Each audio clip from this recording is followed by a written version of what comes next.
Келін, әсерлі әңгіме. Қараңғы көшемен белі иінағаштай иіле түскен қария қос қолдап ұстаған таяғына сүйене қалт-құлт етіп әрең жүріп келеді екен дейді. Ол жақындаған сайын жаңыл оны шырамыта түсіп, ақыры өз енесі екенін таныды. «Апа, сіз бұл жақта неғып жүрсіз?» деп ұмтыла бергені сол еді, енесінің қолындағы таяғы сынып кетіп, етбеттеп құлап түсті. «Апа!» Жаңыл өз даусынан өзі шошып оянды. Үсті-басы қара терге малшыныпты. Тұла бойы дел-сал. Жайлап жамылғысын ысырып қойды да жан-жағына бағдарлай көз тастады. Қыбыр еткен жан жоқ. Тек жанында қаннен қаперсіз танауы пысылдап 4 жасар ұлы ұйықтап жатыр. Еппен тұрып терезені ашты. Күздің салқын лебі жүзін аймалап, қалжыраған денесіне әл бергендей болды. Ай сүттей жарық, дала маужыраған тәтті ұйқыда. Әр тұста көше шамдары жарқырап тұр.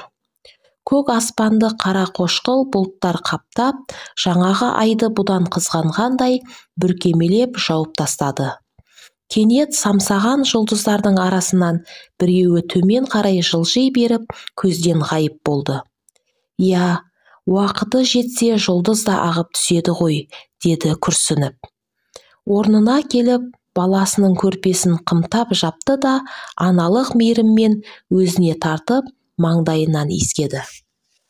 Ол көзін жұмып, әрі аунақшыды, бері аунақшыды, ұйқысы келер емес. Қайдағы бір асау сезім арбап, өне бойын билеп барады. Көрпесін умаждаған бойы ақ төсіне қыса құшақтап жатып, даусын шығармай жылап та алды. Бұл жаңылдың асыл жары Алтынбектен айрылғалы 3-ші күзі. Жалғыздықтың азабынан жалыққан сәттерде осылай көзінің жасын төгіп алса, арқасынан ауыр жүк түскендей жеңілдеп қалатын. Қазірде кемсеңдеп жатып, күйеуімен өткізген тату-тәтті күндерін ойлай бастады. Екеуі мединститутта бірге оқыды.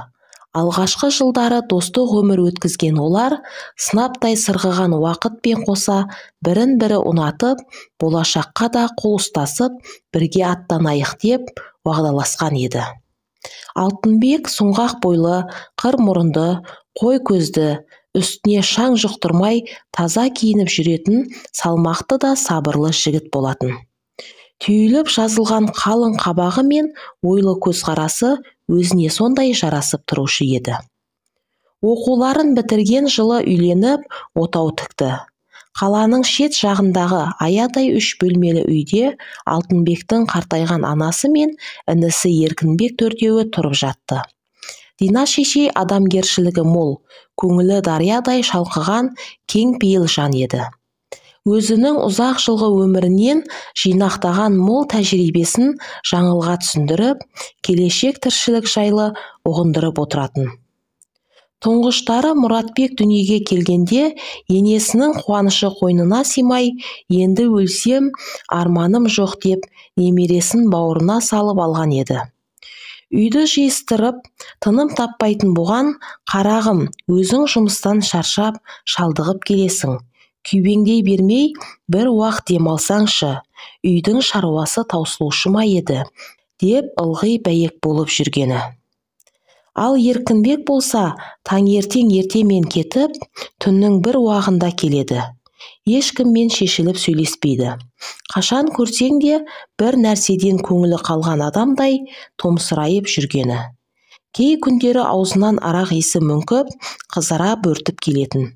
Ондайда ағасы мен інісінің арасында кикілжің туады. Араға көбінесе жаңыл түсіп, күйеуіне басу айтатын. Ал Алтынбек болса, «Жаным-ау, мен оған жамандық ойлайды дейсің бе? Тек адам болып туғаннан кейін адам болса екен деймін де», деп налитын. Жаңыл өзін бақытты санайтын, бірақ ол қуанышы ұзаққа бармады. Күйеуі өз ісіне үлкен жауапкершілікпен қарайтын азамат еді. Жедел жәрдем машинасымен адам өмірін сақтап қалуға асығып бара жатқанда жол апатына ұшырап көз жұмды. Бұл жаза жас сұлудың сүттей ұйыған тіршілігіне жазылмастай жара салды. Жаңыл қалың қайғы құшағында аңырап қала берді. «Шынымен тастап кеттің бе?» деп еңірегенде етегі жасқа толатын. Аз уақыттың ішінде көздері шүңірейіп, жақ еттері солып, сүзектен тұрған адамдай қор сүлдері қалды. Енесінің де қайғыдан белі бүгіліп, қайратты қара шашы бурыл тарта бастады. Қанша қайғырып, жылап сықтағанмен ұлының қайтып келмесін білетін Дина шешей Жаңылға «Болған іске болаттай берік бол» деген: «Қарағым, қайтеміз, жазғанның жазмышына қылар шара бар ма?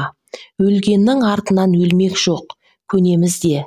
Еркінбегім аман болса, аштан өліп, көштен қалмаспыз» деп жұбату айтатын. Көп ұзамай Еркінбек те үйленді.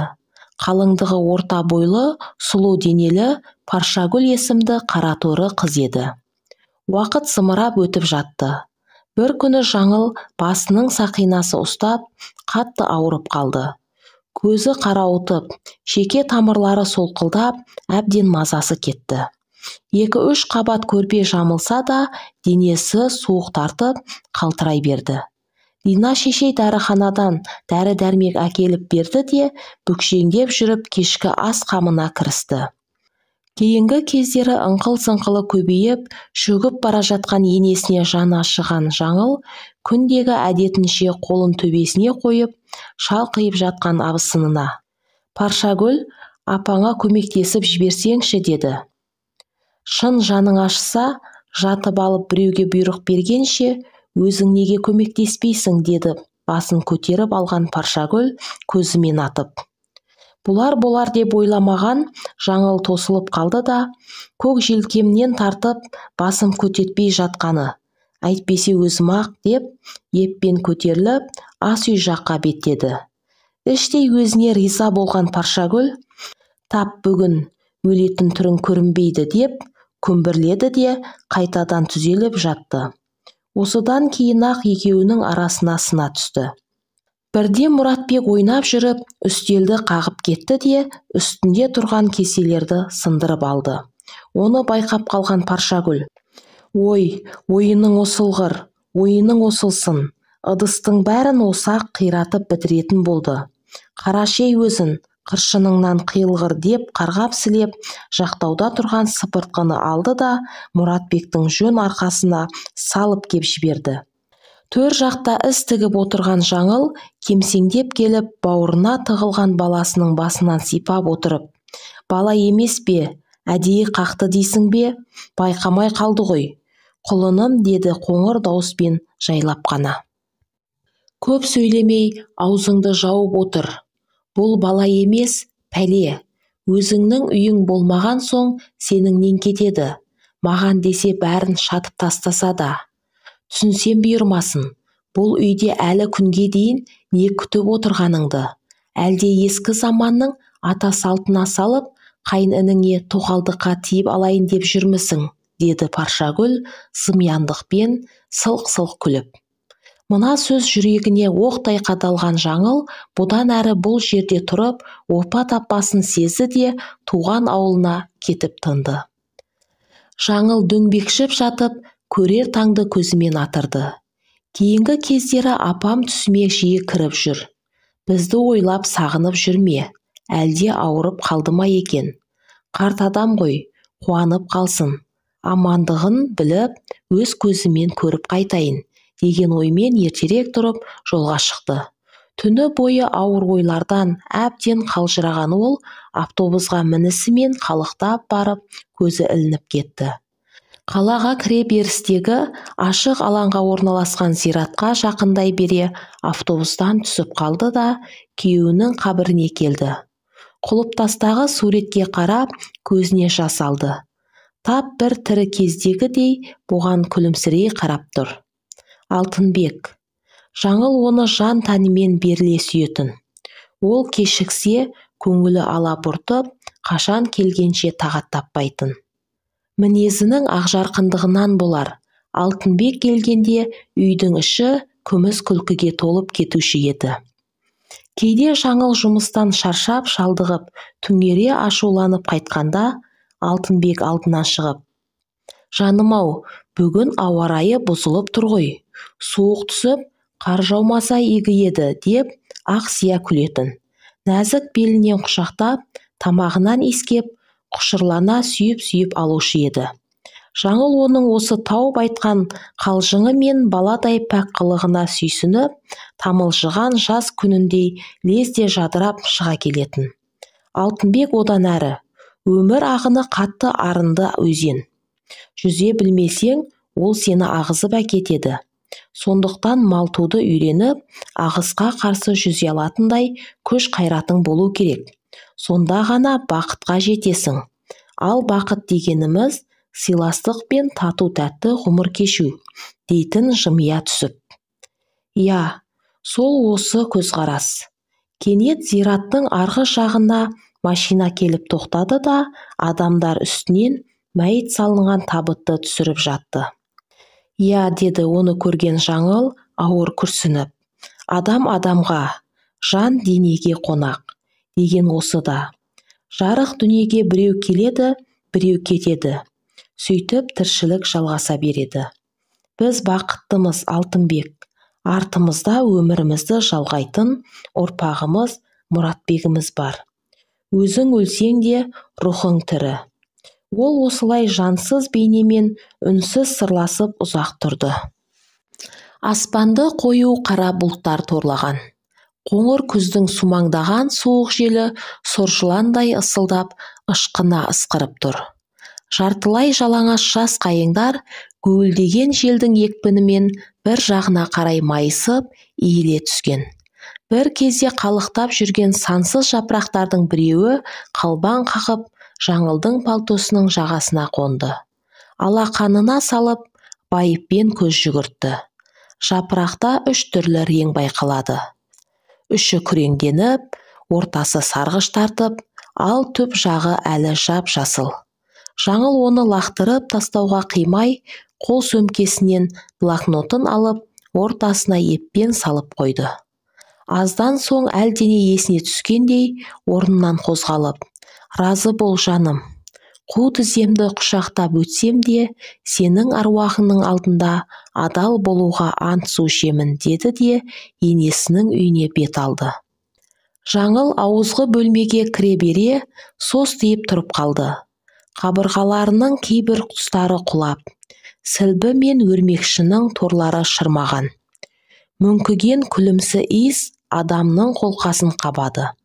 Бұрыш жақтағы үстелдің үстінде темекінің тұқылдары мен қатқан нанның қалдықтары шашылып жатыр. Ол көз алдындағы келеңсіз көріністерге таңырқап тұрған кезде төргі бөлменің есігі ашылып, Еркінбектің сорғайған бойы көрінді. Көздерін алақ-жұлақ еткізіп, аяқ-қолы қалшылдаған қалпы оны көре сала есікті қайта жауып алды. Жаңылдың қорқыныштан жүрегі дүрсілдей соғып, үйден қалай атып шыққанын өзі де білмей қалды. Күн нұрын шаша тас төбеге көтерілген. Жел де бәсеңсіп, айнала тылсым тыныштыққа бөленген.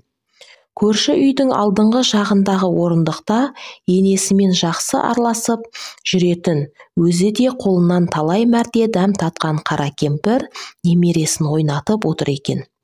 Жаңыл жақындап келіп: «Сәлеметсіз бе, әжей?» деді аптығын баса алмай. «Амансың ба, шырағым? Құдайға шүкір. Бала-шағаның арқасында қыбырлап жүріп жатырмыз ғой, әйтеуір».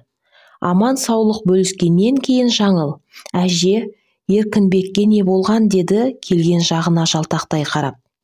«Өзің кеткеннен кейін байғұс бала араққа мүлдем салынып кетті. Тіпті кейінгі кездері үйінде жатып ішті.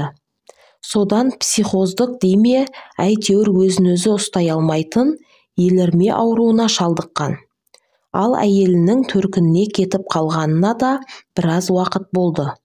Сол жақта тағы біреуге тиіп алыпты дейді ғой, қара бет, жүзі қара». «Ал апам ше? Апам қайда?» «Әкесі өлгенді де естіртеді, қызым. Дина бейшараны мына жетесіздер қарттар үйіне деді сөзінің аяғын жұтып қойған ана жанарына тығылған жасты қол орамалымен сүртіп жатып. Оның жан дүниесі дауылды күнгі теңіздей толқып келеді. Қайран асыл апашым, сорлаған екенсіз ғой. Ұрпағыңның қызығын көріп, өз ошағыңның түтінін түтетуге құштар ана емес пе едің? Тас жүрек ұлың тірідей жерге көміпті ғой. Қолда барда алтынның қадірі жоқ деген осы да. Жаңыл қарттар үйіне келгенде күн ұясына батып, ымырт үйіріле бастаған. Еңсені басқан ауыр ой құшағында ішке енді. Енесі терезе алдындағы төсекте басын төмен салып, іш көйлегін жамап отыр екен. Өзіне қарай келе жатқан аяқ тысырын сезген Дина шешей басын көтеріп алды да, көзі шарасынан шыға аң-таң күйде аңырды да қалды. Сылбыр көтеріліп танымай тұрған адамдай оған тесіле қарады. «Апа, мен ғой, танымай қалдыңыз ба? Жаңылмын ғой», деді даусы дірілдеп. «Қарағым, Жаңыл, шынымен сен», деді әжей тамағы бүлк-бүлк ете жұтынып, иегі кемсеңдеп, жанары жасаурай берді. Жүрегі лүпілдеп, қалтыраған тарамыс қолдарын соза келініне тақап келіп, бетінен сүйді. Сол сәтте әжейдің көз алдына үлкен ұлының бейнесі елестеп кетті де, көңіл күйі сендей бұзылып, кеңкілдеп жылап жіберді. Бірнеше күннен кейін қызғылт түсті автобустың ішінде жүдеп, қуаң тартқан жүзіне қан жүгіріп, жадыраған енесі мен мейірімді келіні әлденелерді еске алып, жарасымдылықпен шүйіркелесіп бара жатты. Осы кезде қарашаның алғашқы қары жапалақтай жауып, жер ана ақ көрпесін жамылды. Күн ене де елжіреп, «О қасиетті адам баласы, қуаныштарыңа ортақпыз» дегендей шуағын төге күлімсіреп тұрған еді.